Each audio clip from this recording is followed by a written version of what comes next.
¿Están listos para descubrir la historia de amor más oscura y trágica de la historia española? En septiembre de 1506, Felipe el Hermoso, rey de Castilla, murió repentinamente a los 28 años. Su esposa Juana tenía 26 años. Estaba devastada. Lo había amado obsesivamente. Eran matrimonio político, pero para Juana era amor verdadero. Cuando Felipe murió, algo se rompió en Juana. Se negó a enterrarlo. Ordenó que el ataúd permaneciera con ella. Y entonces, comenzó uno de los viajes más extraños de la historia. Durante 8 meses, Juana viajó por Castilla con el cadáver de su esposo. El ataúd iba en carruaje. Cada noche, Juana ordenaba abrir el ataúd. Miraba el cuerpo en descomposición de Felipe. Lo besaba. Le hablaba, viajaba solo de noche porque no quería que ninguna mujer viera el cuerpo de su esposo. Estaba embarazada de 8 meses durante este viaje. Dio a luz durante el viaje con el ataúd cerca. Fue escena de locura, amor y muerte que horrorizó a toda Europa. Finalmente, su padre Fernando de Aragón intervino. Encerró a Juana en el castillo de Tordesillas. Pasó 46 años prisionera. Murió en 1555 a los 75 años. Casi medio siglo encerrada. ¿Pero estaba realmente loca? ¿O fue víctima de hombres poderosos que necesitaban declararla incapaz para robar su trono? ¿Conocen realmente cómo una princesa española se enamoró obsesivamente de su esposo flamenco? ¿Cómo los celos la consumieron cuando Felipe la traicionó con amantes? ¿Cómo la muerte repentina de Felipe destruyó su cordura? ¿Por qué viajó con su cadáver durante 8 meses? ¿Y cómo su padre y su hijo la encerraron durante casi medio siglo mientras gobernaban su reino en su nombre? Si están listos para descubrir la verdad completa sobre Juana la Loca, la reina que amó demasiado, den like a este video y suscríbanse al canal activando la campanita. Ahora sí, adentrémonos en la historia extraordinaria del amor que se convirtió en locura. Para entender completamente la tragedia de Juana, primero debemos comprender quién era y cómo su matrimonio con Felipe el Hermoso comenzó como alianza política brillante, pero se convirtió en pesadilla personal. Juana nació el 6 de noviembre de 1479 en Toledo, España. Era la tercera hija de los reyes católicos Isabel de Castilla y Fernando de Aragón. No era heredera directa del trono. Su hermano mayor Juan era el heredero. Su hermana mayor Isabel estaba destinada a casarse con la realeza portuguesa. Juana era tercera en la línea de sucesión. Nadie esperaba que se convirtiera en reina. Pero el destino tenía otros planes. Juana creció en la corte más poderosa de España. Sus padres Isabel y Fernando habían unido Castilla y Aragón. Habían conquistado Granada en 1492, terminando la Reconquista. Habían financiado a Colón, que descubrió América. España estaba ascendiendo como superpotencia.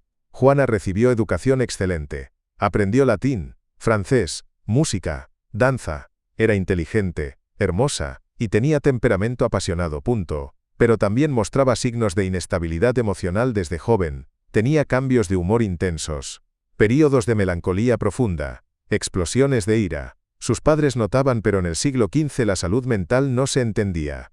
En 1496, cuando Juana tenía 16 años, sus padres arreglaron su matrimonio como parte de gran estrategia de alianzas matrimoniales. Los reyes católicos estaban construyendo red de alianzas contra su enemigo principal, Francia. Necesitaban aliados que rodearan Francia. El aliado perfecto era el Sacro Imperio Romano Germánico y la Casa de Habsburgo. El emperador Maximiliano I tenía hijo joven y apuesto llamado Felipe.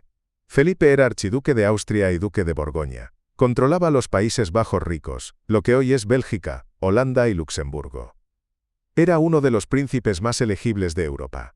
Apuesto, rico, poderoso.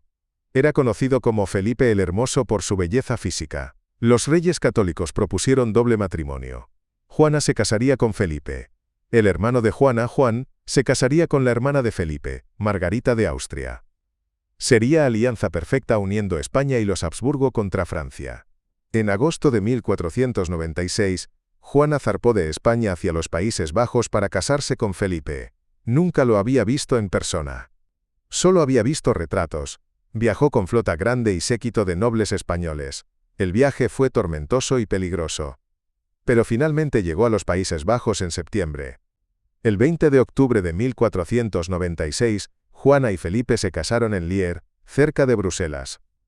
Cuando Juana vio a Felipe por primera vez, quedó inmediatamente deslumbrada. Era extraordinariamente apuesto.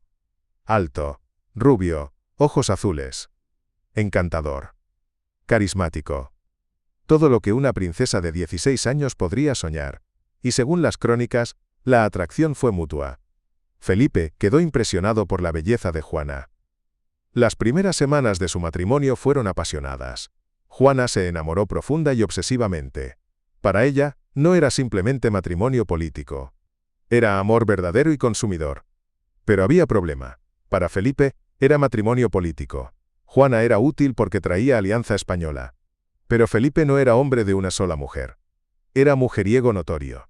En la corte borgoñona, tener amantes era normal para nobles. Felipe tenía múltiples amantes. No hacía esfuerzo por ocultarlas. Para Juana, criada en la corte española más religiosa y estricta, esto era insoportable. Los celos la consumieron. Comenzó a espiar a Felipe. Confrontaba a sus amantes. Había escenas violentas. En una ocasión famosa, Juana atacó a una de las amantes de Felipe con tijeras, cortándole el cabello. Era conducta escandalosa para reina. La corte flamenca estaba horrorizada. Pero Juana no podía controlarse. Su amor por Felipe era tan intenso que su infidelidad la volvía loca de celos.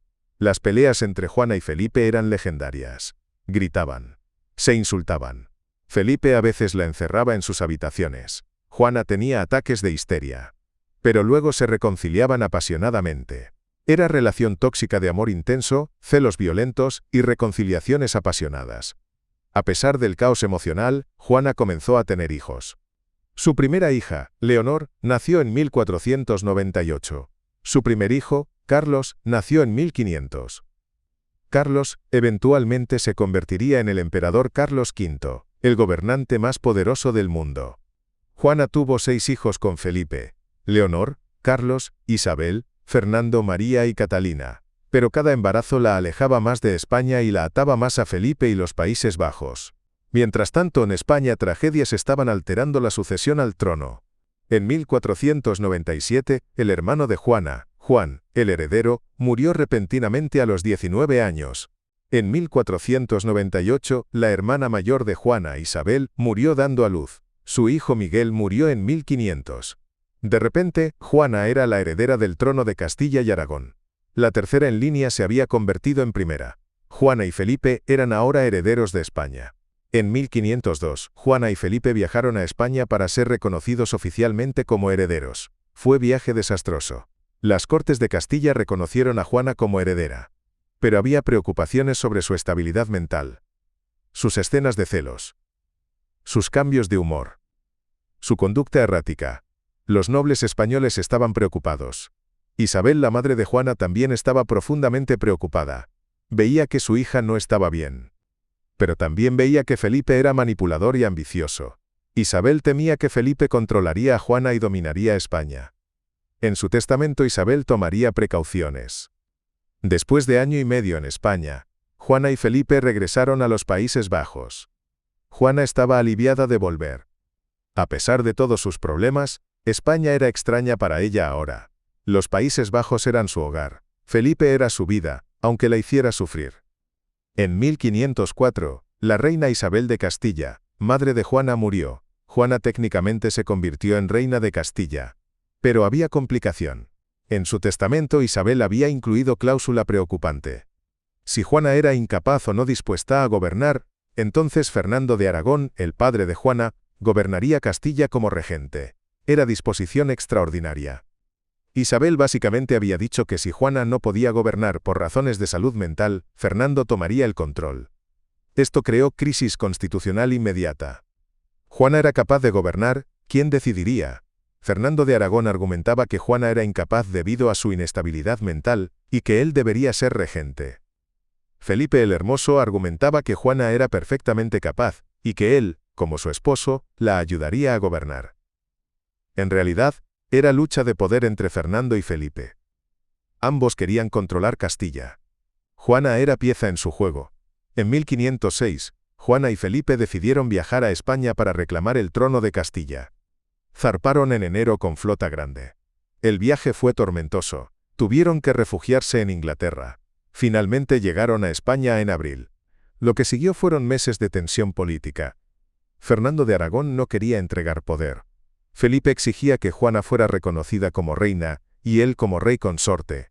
Las Cortes de Castilla estaban divididas, había negociaciones, amenazas, maniobras políticas. Finalmente, en junio de 1506, Fernando aceptó retirarse a Aragón. Juana y Felipe fueron proclamados reyes de Castilla. Felipe era ahora Felipe I de Castilla. Juana era reina reinante.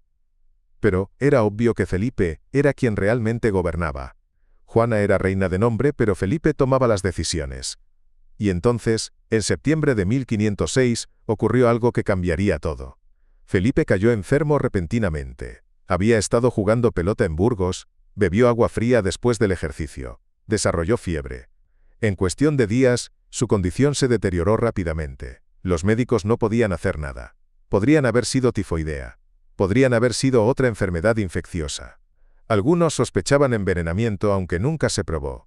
El 25 de septiembre de 1506, Felipe el Hermoso murió. Tenía 28 años. Juana quedó devastada. El hombre que había sido su obsesión durante 10 años estaba muerto. Su amor, su tormento, su razón de vivir. Muerto a los 28 años. Algo se rompió en Juana en ese momento. Según las crónicas, Juana se negó a creer que Felipe estaba muerto. Se sentaba junto a su cuerpo durante horas. Le hablaba como si estuviera vivo. Cuando finalmente aceptó que estaba muerto, se negó a permitir que lo enterraran. Ordenó que el cuerpo fuera embalsamado.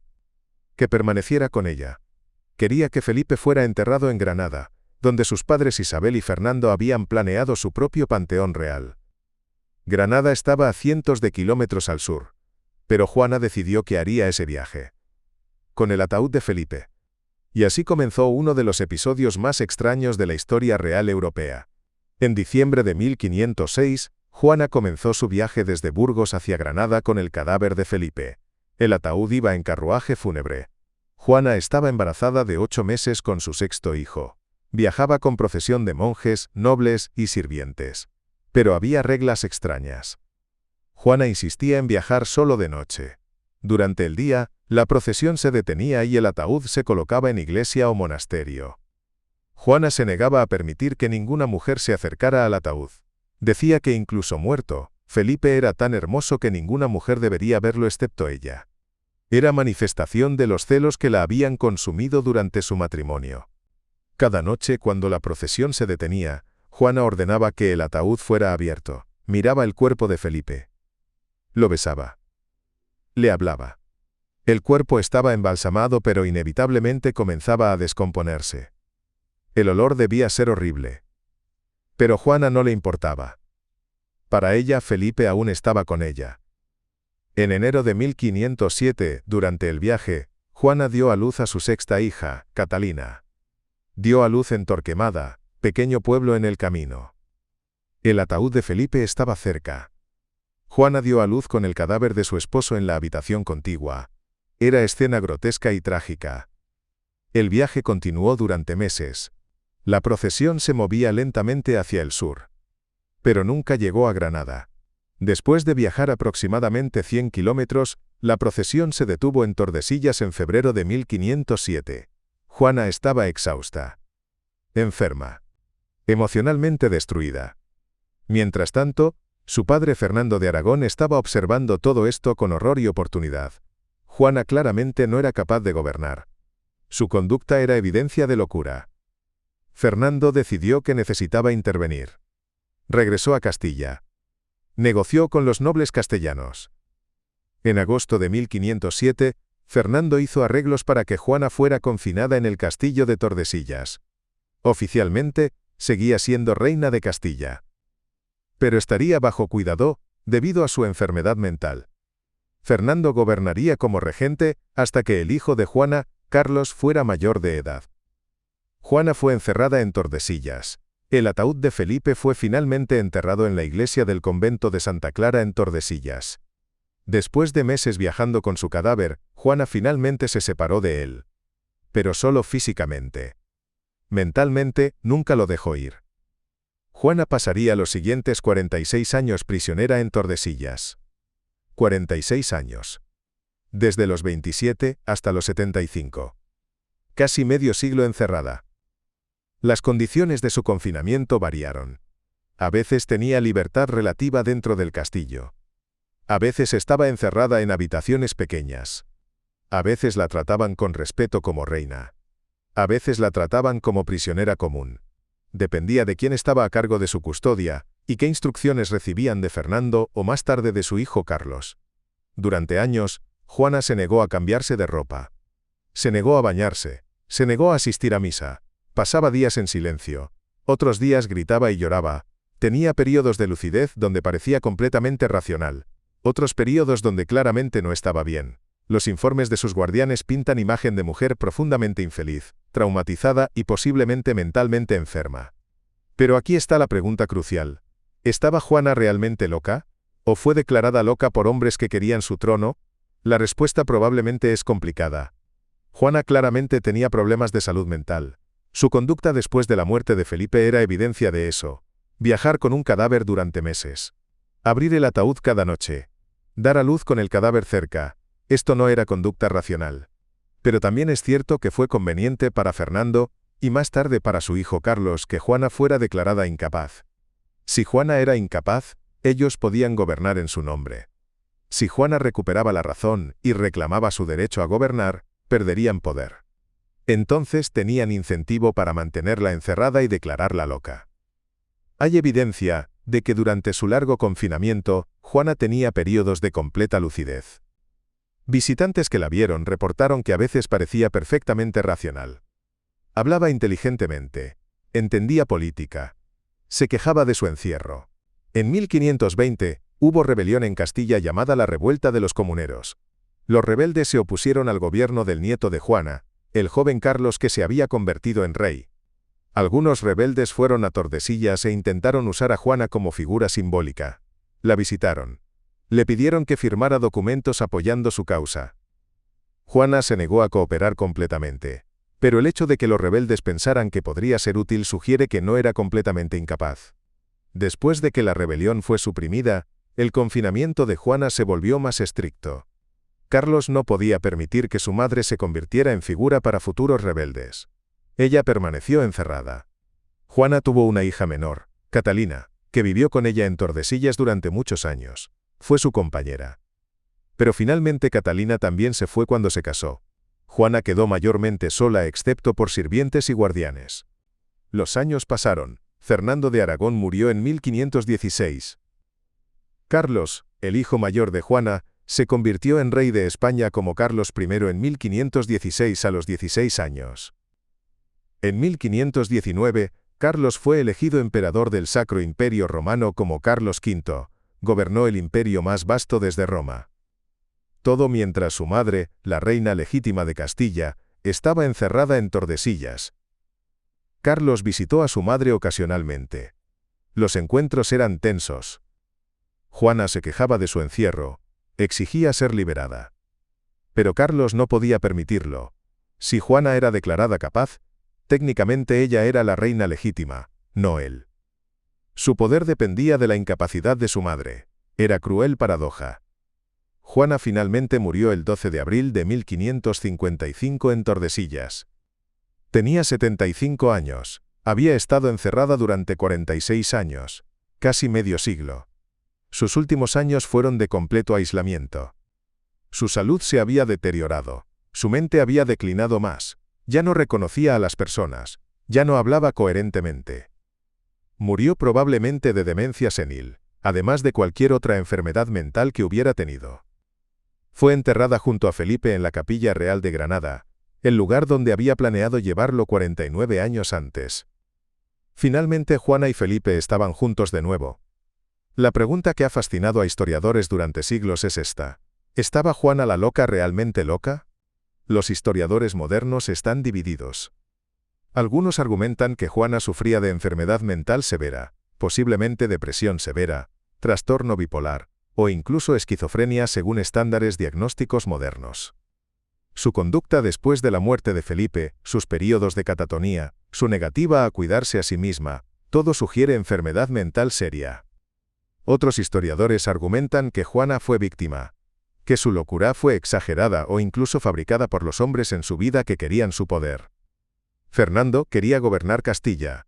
Carlos quería ser rey sin desafío de su madre. Era conveniente para ambos que Juana fuera declarada incapaz.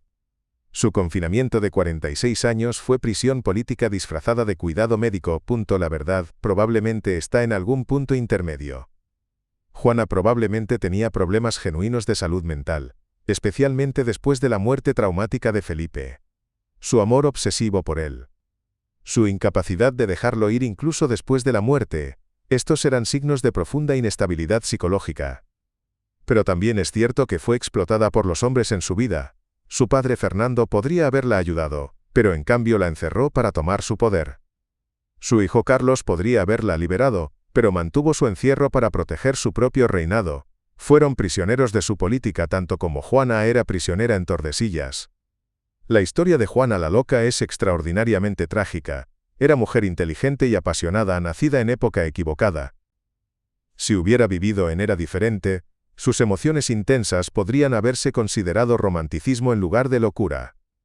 Su amor obsesivo por Felipe podría haberse considerado devoción en lugar de enfermedad. Pero en el siglo XVI, las mujeres con emociones fuertes eran vistas con sospecha. Las reinas debían ser serenas, controladas, racionales. Juana era ninguna de estas cosas. Era apasionada, celosa, emocional. Y pagó precio terrible por ello. Su historia también es recordatorio de cómo el poder corrompe. Fernando y Carlos no eran villanos simples. Ambos probablemente creían genuinamente que Juana era incapaz de gobernar. Ambos probablemente pensaban que estaban haciendo lo correcto para España al mantenerla confinada. Pero también se beneficiaban enormemente de su confinamiento. Es difícil separar sus genuinas preocupaciones por Juana de sus propios intereses políticos. La imagen de Juana viajando por la noche con el cadáver de Felipe, abriendo el ataúd para mirar su cuerpo en descomposición, besándolo y hablándole, es una de las imágenes más poderosas y perturbadoras de la historia europea. Es manifestación física de amor que se ha convertido en obsesión, de pasión que se ha convertido en locura, de devoción que se ha convertido en patología. Esta es la historia completa de Juana la Loca, desde su nacimiento como tercera hija de los reyes católicos. Su matrimonio con Felipe el Hermoso, que comenzó con pasión pero se convirtió en tormento de celos. La muerte repentina de Felipe, que destruyó lo poco que quedaba de la cordura de Juana. Su viaje macabro de 8 meses con el cadáver de su esposo. Su confinamiento de 46 años en Tordesillas. Y la pregunta que permanece sin respuesta: ¿estaba realmente loca? ¿O fue víctima de su propia pasión y de los hombres que robaron su trono? ¿Qué piensan ustedes? ¿Juana la Loca estaba realmente mentalmente enferma? ¿O fue víctima de conspiración política? ¿Su amor por Felipe era devoción romántica o obsesión patológica? ¿Fernando y Carlos hicieron lo correcto al confinarla? ¿O la traicionaron cruelmente? ¿El viaje con el cadáver de Felipe fue locura o manifestación comprensible de duelo extremo? ¿Cómo deberíamos recordar a Juana? ¿Como loca o como víctima? Déjenme sus opiniones en los comentarios. Si esta historia de la reina que amó demasiado les ha conmovido, den like al video y suscríbanse al canal para más historias donde exploramos las tragedias más extraordinarias de la historia real española. Nos vemos en la próxima historia.